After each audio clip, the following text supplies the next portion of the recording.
With me today is Jody. And so we're going to begin. Back in 1989, I was given sufficient motivation, right? I was given a lot of motivation to study how the mind works. I was a hostage in a prison riot, diagnosed with post-traumatic stress disorder, and for what it's worth, my thoughts had become loopy. They'd become repetitive. There were certain things that would trigger me into states that were far less than desirable. And so I needed to explore some things that worked. Because I really wasn't into drugs. I drank a lot back then, but I didn't want to take any pharmaceuticals, prescribed or unprescribed. And so late night I was up watching the television, and there was a fellow named Tony Robbins on TV. And Tony had a big expensive course. He's a big flashy guy, so I did the next best thing. I went out and I bought his books. I think he only had one book at the time. And I found out that there was a fellow named Richard Bandler, which Tony had learned from. So I started learning. Well, before I even met Richard, I met a wonderful man named Ying who taught me Chinese martial arts. Some very interesting internal stuff. That's where the hypno-hitting comes from. And also, I was eventually adopted by a Lenape medicine man-in-chief named Daniel Greywolf. I met a lot of other very interesting people, and the reason I share that is this. Something I noticed that they all had in common was elegance. Now, Tony complicated things up a little bit, so I'm going to start with him, just for the sake of describing inelegance. One of the things that we want to do is we want to use little itty-bitty bites. We want to use specificity to exit routine. Because, here's what happens in sales. I used to be in credit card sales, so one of the things that I noticed, let me adjust here a little bit, one of the things that I noticed was I got the same objections time and time again. And sometimes they were objections about the product or the perception of the product. Sometimes they were perceptions, I can tell you more than once. I went out and, I hear, you know what, you salespeople are all alike. Okay, I'd hear this from independent business owners who are selling their own products. Pretty funny, eh? So, I learned how to take what I thought was accidental and apply it very deliberately. Now, Tony had some neat ways of applying things. Basically what Tony did was he took anything that you would ever say, and he just had the word specifically. So, if I was, So if I was on a sales call, when they're not going to pick up your voices on the microphone here, as far as I can tell. Usually, very little sound gets through here. That's why we're getting a second mic for that.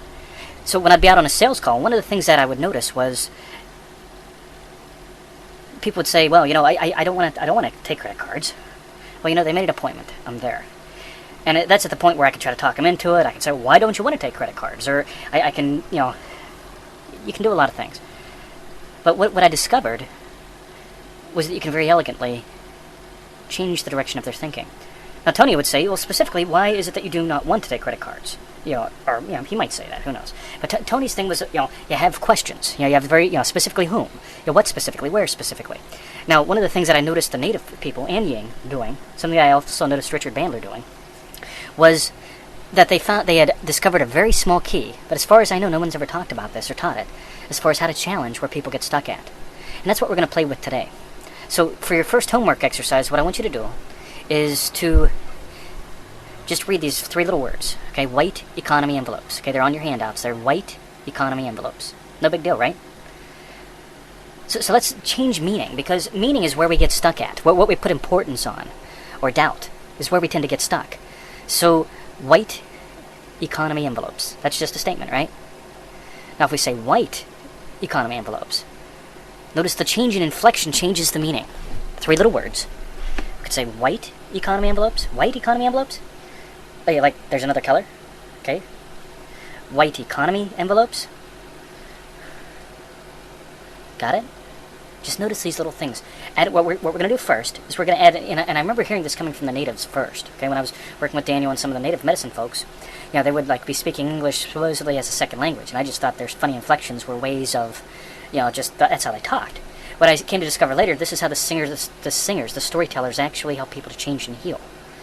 White economy envelopes. Yeah, the question's on, white economy envelopes, that's what I want. White economy envelopes? Okay, is there another type? Maybe deluxe envelopes? Maybe normal envelopes? White economy envelopes. White economy envelopes? Okay, so, by the way, notice some of these will not make perfect sense. Notice some of these won't make perfect sense. Okay? The little changes in inflection. Now, this is something very simple, but very, very profound. One of the things that we've noticed is that it's the little wee bits that make a huge difference.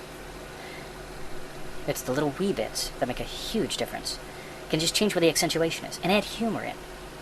So, we're all selling all the time. I don't care if you use this material for persuasion, if you use this material in sales, and if you use it to pick up the guy or the girl or whatever, that's up to you. Just please be ethical with this. Okay, notice the statement. Please be ethical with this. Okay, well, yeah, you don't have to be ethical anyplace else in life. Notice again where we put the accent. By moving it around a little bit, putting on different words, sometimes even different syllables, can create entirely different meanings.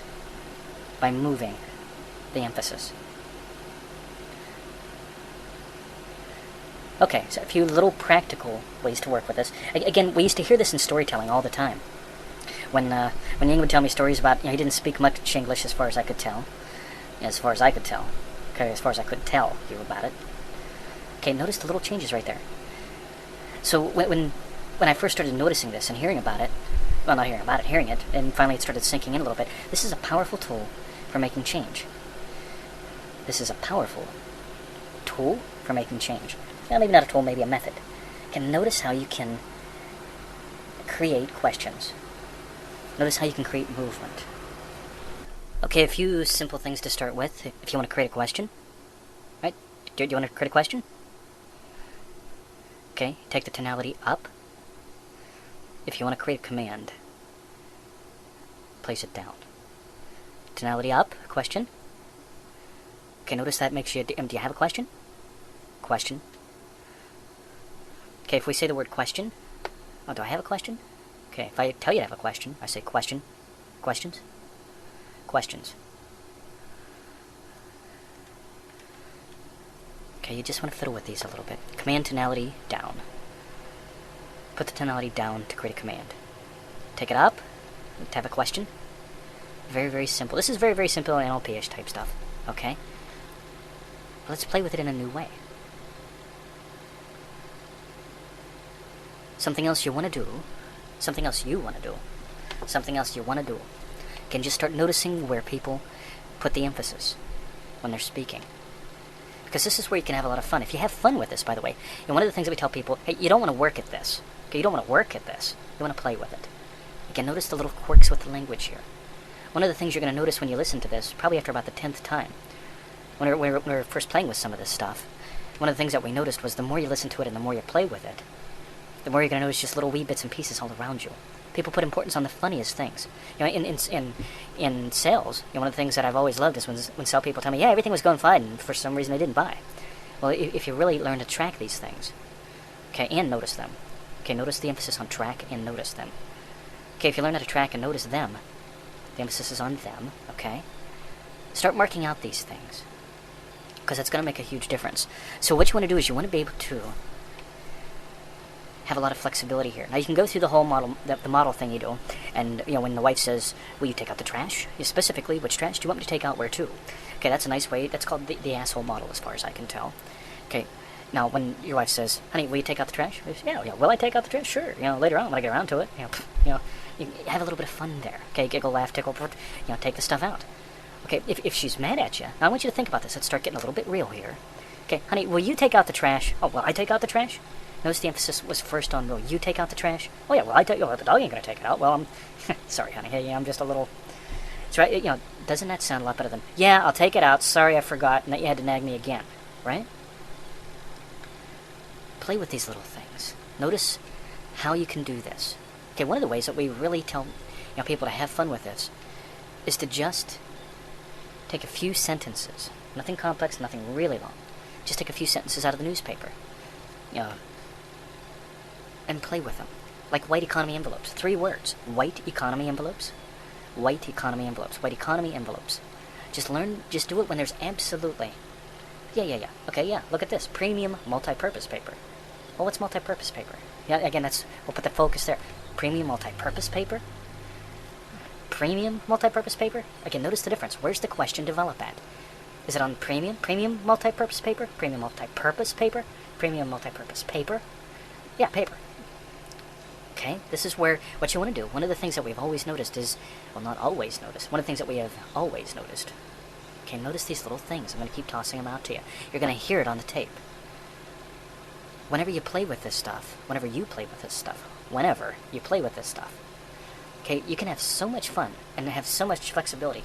We call this outboxing, because whenever you get into a situation where, in sales, here's a great one. Well, you know, it's too expensive. You say, yeah, it is too expensive. If you haven't thought it through. Okay, you can have a little bit of fun, or you can have a lot of fun. Oh yeah, it's too expensive. If you think about it, you can have these little wee bits, okay, and you use this as a segue into what your response is. You could say it's too expensive as compared to what? Well, as compared to like getting it and not getting it. You know, I mean, that becomes a battle. Okay, and I've seen this. I've seen people take Tony's type stuff and they go, well, Joe, it's too expensive. Well, it's too expensive as compared to what, Dave? Well, it's too expensive as compared to the fact that I'd like to just keep my money and you can shove it up your... Now, on the other hand, let's try this. It's too expensive. It is too expensive? And notice the shift in time.